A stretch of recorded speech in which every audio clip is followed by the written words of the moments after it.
Hi, in this session, I want to talk about the role of a spiritual parent. And in Malachi chapter 2, verse 15, God says that he is looking for godly offspring.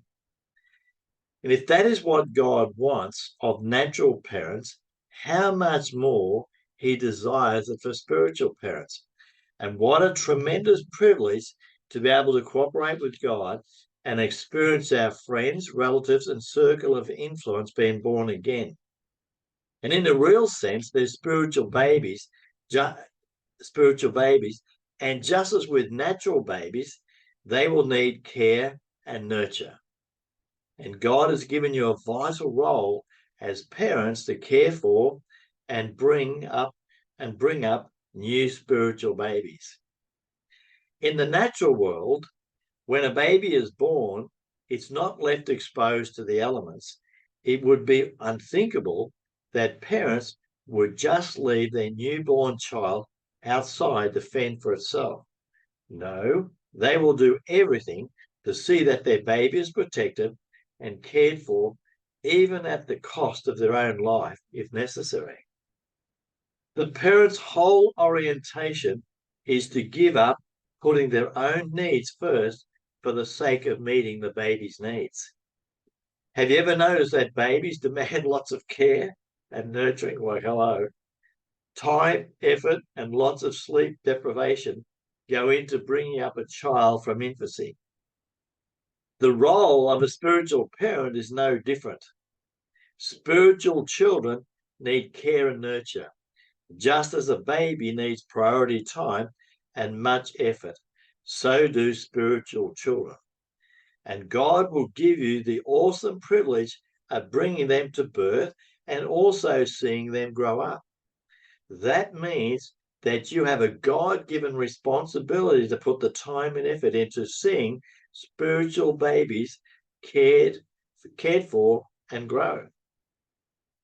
Paul recognized his role as a spiritual parent when he wrote to the new disciples of Jesus in Galatia. And this is what he said in Galatians chapter 4, verse 19.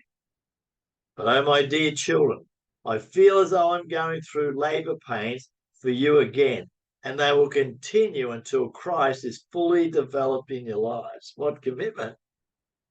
Paul wanted to see eternal change in their lives, not just an outward cleanup.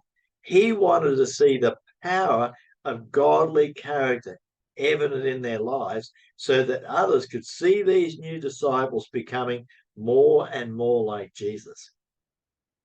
Just as you learn how to grow as a disciple of Jesus through growing deep and strong, and that's for those that have gone through the course so far. Some of you that are listening to this may not have gone through the basic course yet. So you can duplicate the same process with your friends, relatives, and circle of influence who have been born again. Don't be put off by the responsibility. God has given you an awesome privilege. And remember, natural parents never feel completely prepared and equipped for parenthood. Ain't that the truth? And remember, natural parents never feel completely prepared and equipped for parenthood, but they learn on the job, and the same can happen for you. Your role as spiritual parents is to bring about the change Paul speaks of here in the lives of spiritual children. One thing that we are confident of is that God is right behind you and you can trust him to work in their lives. He is committed to keep his covenant with those who love him. And God says in Exodus chapter 20, verse 6, but I lavish my love on those who love me and obey my commands, even for 1,000 generations. What God is saying here is that he is a covenant making and covenant keeping God, and he will not let you down, nor will he let your spiritual children down.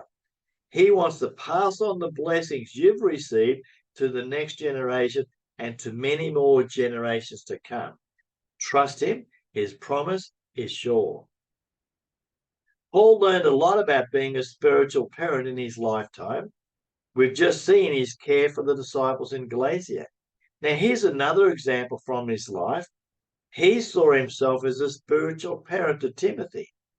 He recognized that much of what Timothy learned came from hearing him and observing what he did. And that is how it happens in the natural world.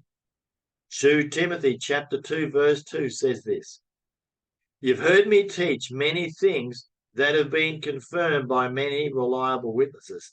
Teach these great truths to trustworthy people who are able to pass them on to others." Notice that Paul mentions 4 generations in this verse. Firstly, himself. Secondly, Timothy. Thirdly, faithful men. And fourthly, others also. That indicates that Paul had a long-term vision. He was not only concerned for just his generation or the next, but also for the generations that follow as well. And it's the same for you as spiritual parents.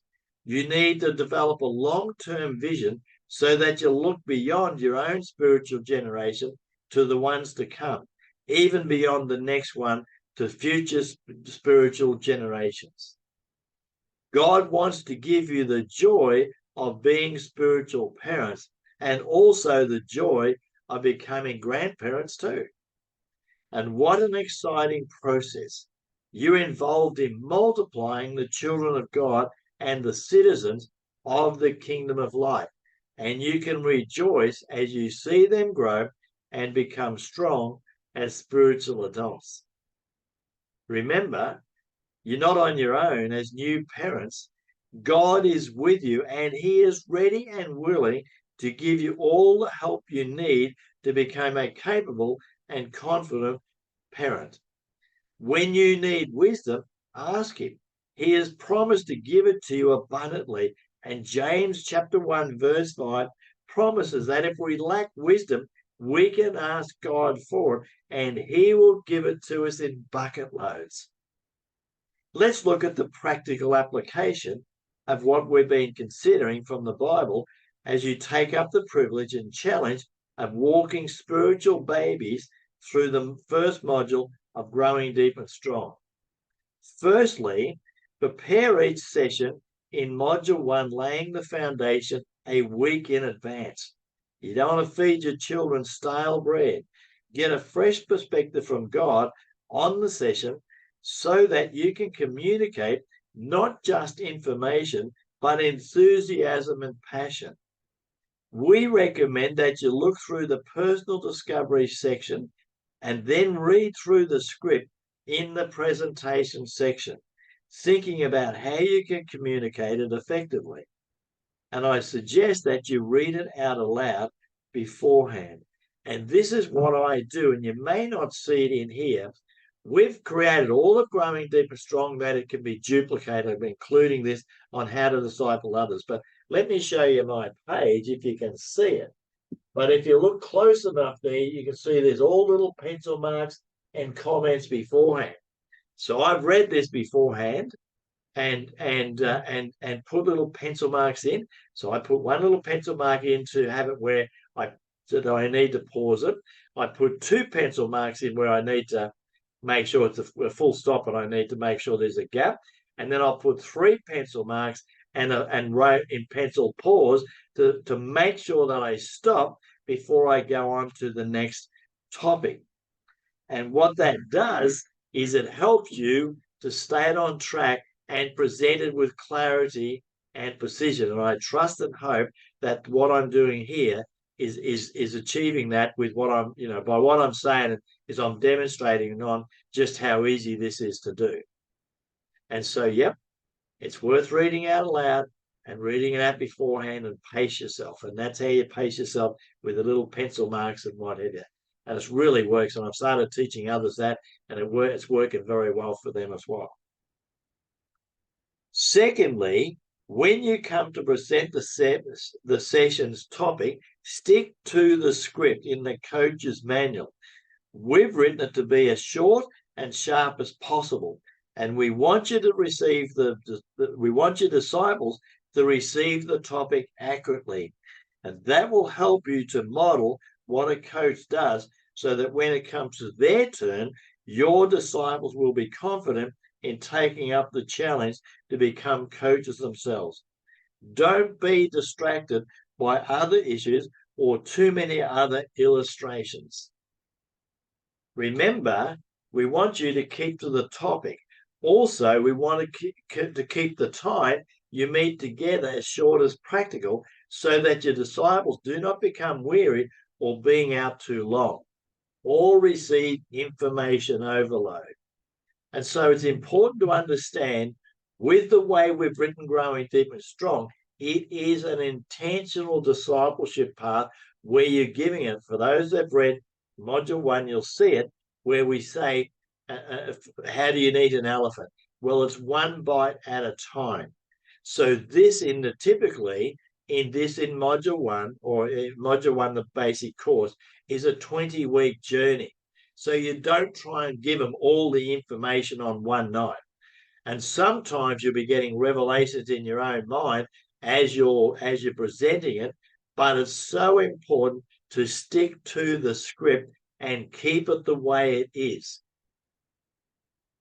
We've seen it with leaders of major networking companies where they are hugely successful, but when they do their presentation, they do it in such a simple manner that it makes anyone sitting in their audience or their listeners go, look at these guys. If they can do that and make all this money, well, I can too. But there was a secret in that. And the secret was to make it sound so simple that almost anyone could do it. So if you've ever heard me read out the topics, and like what I'm doing now, I keep to the script in those, especially when this is a bit different when I'm trying to coach you on how to learn them. But when I'm actually doing the verbal presentations in the other topics, I'm reading out deliberately and stick to the script that we have. My head's going 100 miles an hour, and I think I could add all these other things, but the caution is don't. Just stick to the script of what it is, and especially with this verbal presentation, remember it's a one-way dialogue. If you've heard in earlier ones, we talk about how we present the same topic 3 different ways. The first one, for those understand and haven't read the other little sessions, teaching sessions or coaching sessions, we do a verbal presentation so they can just listen to it. That's a one-way dialogue. Then they go home and they study what you've just taught them in their own time, basically 10 to 15 minutes a day. Then they come back and discuss that topic. So they get to see the topic. So in the verbal presentation, this is a one-way dialogue, and stick to the script. Now let's look at preparing for session 1, a new life. This first session is somewhat different than the rest of the presentations in Module 1. This will require you to think about how you will present it to your new disciples, because we want firstly to celebrate their new birth, their new spiritual birth, and also help them to understand how to use the Spirit-filled Life Bible that they've just obtained. And you will need to demonstrate the features of the Bible mentioned in this session as you work through this presentation. You will notice that these features are fully outlined in the disciples' manual for their reference in future as they familiarize themselves with the Bible. Don't just have them read the disciples' manual. Get the new disciples to find these new features together in their Bible and read from there the various features presented in this session.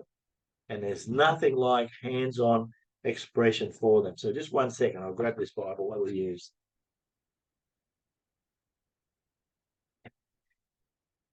We've mentioned this in other sessions, but just in case you've just come in on this one, we just use one Bible. This is the Bible we use, the course, and even what I'm coaching you, if you just choose to buy the manuals and go through that and do the in-depth study, you'll need to make sure that you own this Bible. So this Bible has many, many features in it, which is in another session. But this is an astounding Bible. So in that first one, we want to teach them how to navigate their way around their Bible. So this very first session is very interactive right from the start. There's a verbal presentation, but it's also interactive to make sure they understand how to read this Bible, and how to use all the study notes, because all the study guides and all the different features, we use them all the way through the Growing Deep and Strong training, coaching. So where are we? So now let's consider the theme of session 1. Firstly, there's a brief introduction and overview of module 1. So we do an overview of it. Then there's a brief introduction to the format of module 1. In other words, how the group time and the individual time will be structured for module 1. And make sure your disciples are clear about what is expected of them as to their time commitments. There are 2 main purposes for this session. Firstly is teach the new disciples how to find their way around the Spirit-filled Life Bible using the features outlined on the topic, as I've already said. This will reinforce for them what it means to be born again. And the second purpose is to get the new disciples to understand that their allegiance has changed from being slaves to the devil to being slaves to God, which actually set them free to be all that God has planned for them. We need to mention a few things about the personal discovery section in session 1. Get the new disciples to turn to their personal discovery section, page 24, in the disciples manual, and outline what they need to do before the next session. And encourage them to set aside 10 to 15 minutes per day to do their personal discovery, and not trying to do it all at the last minute before the next session. This is really important to do it. The whole purpose of this is we want to create it as a lifestyle. We don't want to have it where they've got a mindset like this is like school exams where I cram it all in the last minute. You don't want that. You want them to do right from day one to learn how to pick up the Bible and spend 10 to 15 minutes a day in that, so that it becomes a lifelong habit for them. So that's really important for that to understand. And then also, as I said, in the personal discovery, just go through the section, do a first page of their own page so they understand how to do it. So if I recap, your verbal presentations is, apart from the first one, is a one-way dialogue. Then they go home and study it. Then they come back and discuss the topic.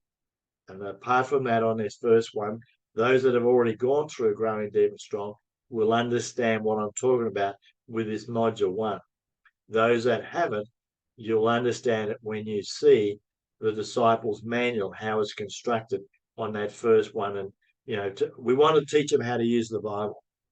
And the great part about this, and we've seen this happen, is when they learn how to navigate their way around this Bible and all the study notes and commentaries and footnotes and cross-reference and all the other things that's got, they literally will spend hours. I remember in the first one that we first did, when we were trialing this, one young man, he came back one night, for us to come back and re-meet and discuss the next topic, etc., or the topic that he just learned. He was glowing, and he'd spent he made the comment, wow, because he wasn't working at the time. And he said, wow, I've just spent 5 hours today in this Bible, and this is fantastic. So we're equipping them and giving them Bible verses relevant to the particular topics we're presenting to them, but we're also showing them that it's bigger than that and how to navigate their way around the Bible to expand on their learning. And so this becomes very powerful on that. So it's really important that you teach them how to navigate their way around the Bible.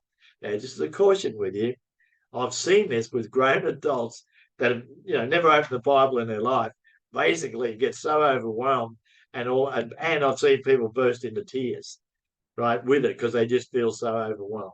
So it's important that you take care and travel through that and just take the time with each individual person to just make sure that they really understand what it is and they feel comfortable.